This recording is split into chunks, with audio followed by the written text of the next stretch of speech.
Anda kembali di iNews Siang, pemirsa. Seluruh tersangka pembunuhan berencana Brigadir Joshua dan tersangka perintangan penyidikan dalam kasus itu telah diserahkan ke Kejaksaan. Selanjutnya, Kejaksaan punya waktu 14 hari untuk membuat surat dakwaan 11 tersangka.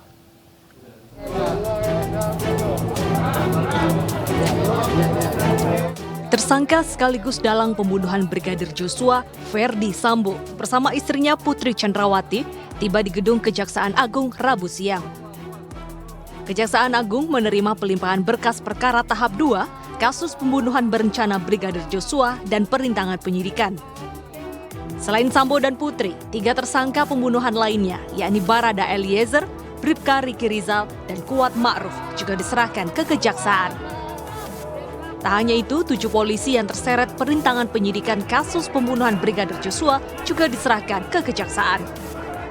Selanjutnya, Kejaksaan mempunyai waktu 14 hari untuk menyusun surat dakwaan sebelum diserahkan ke Pengadilan Negeri Jakarta Selatan.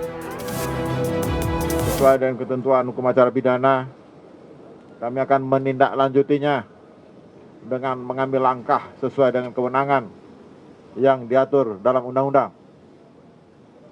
Bahwa jaksa penuntut umum sesuai dengan ketentuan hukum acara pidana berwenang melakukan penahanan terhadap tersangka yang diserahkan kepada kami. Selain para tersangka, 3 kontainer berisi barang bukti juga diserahkan ke Kejaksaan. Sementara itu, 30 jaksa akan dikerahkan untuk menangani perkara pembunuhan berencana. Adapun 43 jaksa bertugas menangani kasus perintangan penyidikan. Tim Liputan iNews melaporkan. Tersangka pembunuhan Brigadir Joshua, Ferdi Sambo, mengaku menyesal karena emosi dan berakibat pada hilangnya nyawa Brigadir Joshua. Sambo menyatakan istrinya tidak bersalah dan meminta maaf kepada keluarga Joshua.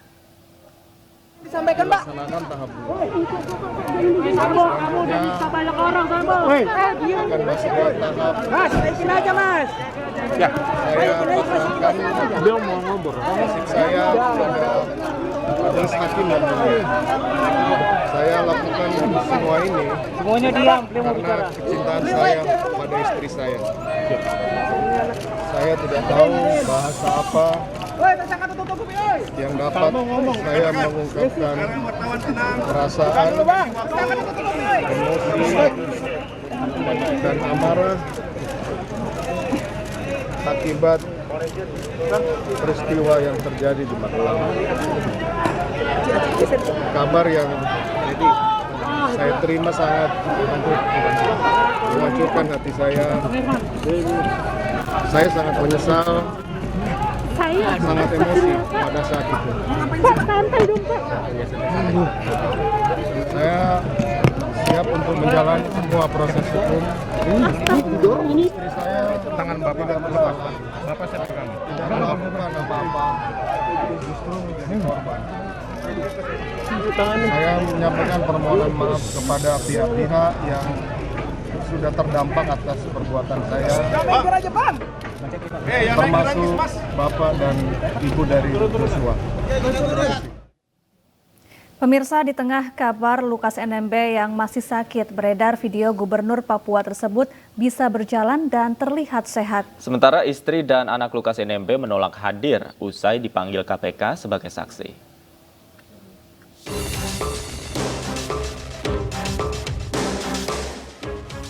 Mangkir 2 kali dari panggilan KPK karena sakit.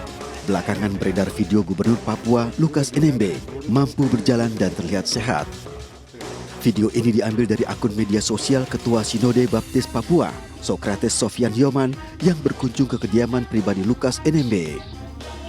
Video ini pun memunculkan dugaan Lukas NMB hanya berpura-pura sakit demi menghindari proses hukum. Namun hal tersebut dibantah tim kuasa hukum. Bapak Lukas ini kan 4 kali stroke. Kalau dia tiba-tiba dikasih pertanyaan oleh wartawan atau dia ingat dia diperlakukan tidak adil, itu langsung dia tinggi. Ya, kalau Bapak lihat betul-betul video itu dia hampir jatuh waktu berdiri. Ya, dia hampir jatuh karena memang dia tidak bisa jalan kuat. Begitu. Jadi saya kira saya klarifikasi karena saya ada di situ. Itu bukan Pak Lukas mau gelar konferensi pers. Tapi teman-teman wartawan minta tolong Pak Roy bisa nggak kita masuk.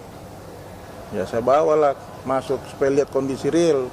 Supaya apa, jangan sampai seolah-olah Pak Lukas itu sakit main-main. Sebelumnya, dokter pribadi Lukas NMB menyebut kondisi pasiennya terus menurun. Lukas juga terlihat dipasangi sejumlah alat medis dan dirawat di rumah pribadinya. Menanggapi hal itu, Ketua Bidang Hukum dan HAM DPP Partai Perindo, Tama S. Langkun, ingin proses hukum terhadap Lukas NMB dilaksanakan secara transparan kepada publik, agar proses penegakan hukum dapat berjalan dengan baik tanpa mengorbankan kelompok-kelompok masyarakat lainnya. Tentu KPK tidak boleh membeda-bedakan siapapun yang menjadi tersangka. Treatmentnya harus sama, sikapnya pun juga harus tegas. Ini yang kemudian hal pertama yang kita harapkan dari KPK. Dalam konteks pemanggilan tentu saja kita harus hargai juga hak dari tersangka yang kemudian mengatakan sakit dan sudah mengklarifikasi melalui surat dokter. Sementara itu, KPK kembali memanggil 5 saksi dalam kasus dugaan korupsi Lukas NMB. 3 orang dari pihak swasta, sedangkan 2 lainnya adalah istri dan anak Lukas NMB. Namun istri dan anak Lukas tidak bersedia diperiksa. Sebelumnya KPK juga telah memanggil Presiden Direktur PT RDG Airlines dan pilot pesawat tersebut. KPK juga memeriksa seorang pramugari terkait dengan penggunaan jet pribadi oleh Lukas NMB di berbagai tempat. Tim Liputan iNews melaporkan. Dan pemirsa, kita akan langsung mengupdate informasi terkini dari Papua mengenai Lukas NMB. Bersama rekan kami di sana ada Muhammad Ardiansa di sana. Selamat siang Ardi, informasi terbaru apa yang Anda dapatkan terkait kondisi Lukas NMB?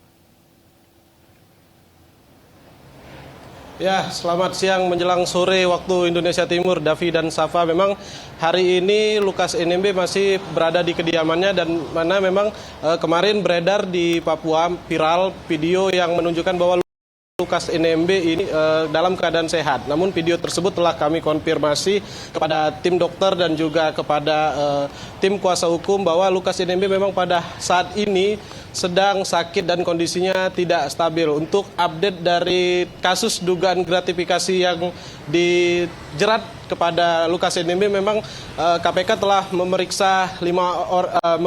memanggil 5 orang saksi, namun 2 di antara saksi ini merupakan istri dan juga anak dari Lukas NMB. Istri dan anak Lukas NMB kami konfirmasi kepada tim kuasa hukum menolak untuk memberikan keterangan lantaran hal tersebut diatur dalam KUHP dan juga Undang-Undang Tindak Pidana Korupsi, yang mana memang seseorang yang berkaitan atau memiliki hubungan pernikahan ataupun anak dan ayah begitu diperbolehkan untuk menolak tidak memberikan kesaksian. Istri dan putra Lukas NMB sendiri menolak memberikan keterangan terkait transfer uang 1 miliar yang disinyalir uang tersebut dari Lukas NMB. Dan untuk mengetahui berikut kutipan dari pengacara Lukas NMB.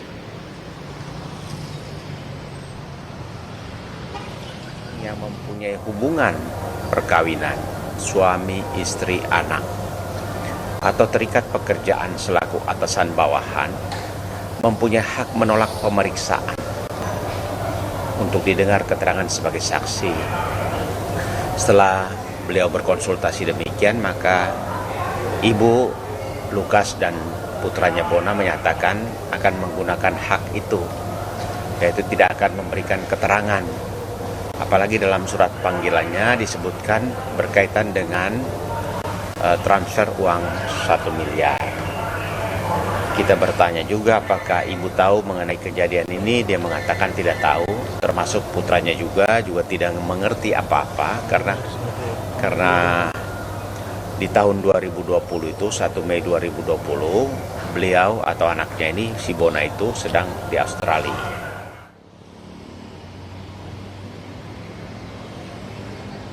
Ya, dan berikut dan demikian kutipan dari tim kuasa hukum Lukas NMB. Kami akan memberikan informasi update terbaru jika memang ada informasi terbaru dari Kota Jayapura. Davi dan juga Safati. Ya, terima kasih Muhammad Ardiansyah melaporkan langsung dari Jayapura, Papua, dan selamat bertugas kembali. Pemirsa, Presiden Joko Widodo membuka Konferensi Ekonomi Kreatif atau World Conference on Creative Economy WCCI 2022 di Bali International Convention Center Nusa Dua, Badung, Bali pagi tadi.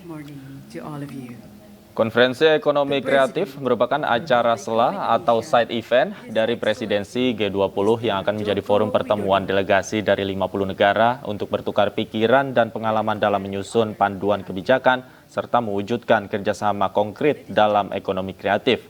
Kementerian Pariwisata dan Ekonomi Kreatif dalam konferensi ini menyiapkan peta jalan atau roadmap untuk kebangkitan ekonomi yang ditopang oleh sektor ekonomi kreatif dengan keberpihakan pada UMKM.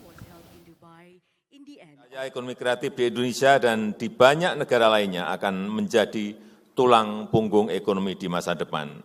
Semakin kuat dan diperhitungkan sebagai kekuatan ekonomi yang inklusif. Pengembangan ekonomi kreatif harus terus dipacu agar menjadi sektor yang futuristik, tumbuh lebih cepat, lebih besar dan maju. Indonesia akan mengambil peran terdepan untuk membangun ekosistem ekonomi kreatif yang inklusif. Pemirsa, Dewan Perwakilan Daerah Republik Indonesia menerima kunjungan Dewan Federasi Rusia di Jakarta. Sejumlah agenda dibahas termasuk kerjasama bilateral, bidang ekonomi hingga kebudayaan. Pertemuan bilateral antara Dewan Perwakilan Daerah dan Federasi Rusia ini berlangsung di Jakarta, dihadiri Ketua DPD Lanyala Mataliti dan pejabat DPD lainnya. Pertemuan membahas sejumlah agenda mulai dari ekonomi, investasi hingga rencana kehadiran Presiden Rusia Vladimir Putin pada acara G20 November mendatang di Bali. Wakil Ketua DPD Republik Indonesia Sultan Bakhtiar Najamuddin mengaku kunjungan bilateral Rusia berdampak untuk kemajuan Indonesia. Pada waktu mendatang, Federasi Rusia juga mengundang DPD RI untuk melanjutkan agenda kerjasama bilateral.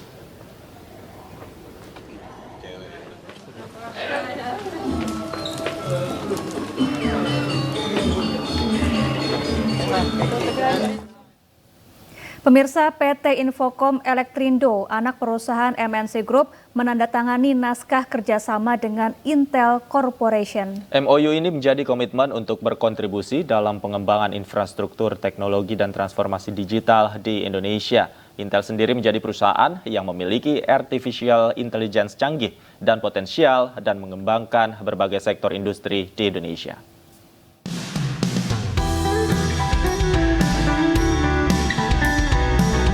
PT Infocom Elektrindo melakukan penandatanganan MOU dengan Intel Corporation dalam pengembangan Smart Infrastructure Digital Transformation. MNC Group akan mengaplikasikan Intel Solution System di seluruh unit bisnis, terutama untuk pengembangan riset, data center, dan teknopark di kawasan ekonomi khusus Lido Bogor. Ya, jadi ini baru MOU untuk kerjasama yang akan dieksplor dalam arti yang luas. Antara lain ICT Solution menggunakan Intel System Solution, yang diaplikasikan di grup kita. Kemudian yang kedua, potensi untuk terlibat atau membangun research and development antara lain di Lido, karena Lido itu memiliki fasilitas KEK ya. KEK itu kawasan ekonomi khusus dengan tax benefit yang banyak sekali. Yeah, so we're very excited about the opportunity that Pak Heri and the MNC Group have offered to us. We think this is a great opportunity to bring in world-changing technologies, which Intel creates, and through our partnership, extend them into Indonesia. We see both the financial services sector. We see ways that people interact with technology, making their banking lives easier. Transformasi digitalisasi di MNC Group diyakini akan berkembang pesat dengan mengadopsi teknologi digital yang dimiliki oleh Intel Corporation. Jadi posisi mereka adalah posisi yang sangat kuat sekali dan mereka memiliki teknologi yang sangat canggih khususnya di area IoT, artificial intelligence yang nantinya bisa diimplementasikan di berbagai sektor, khususnya nanti di Indonesia sebagai sektor perbankan, nanti di sektor pertanian, sektor manufacturing dan lain sebagainya. Kerjasama ini menjadi awal sinergi antara MNC Group melalui Infocom dan Intel dalam mendukung pemerintah mengakselerasi transformasi digitalisasi di Indonesia. Tim Liputan iNews melaporkan.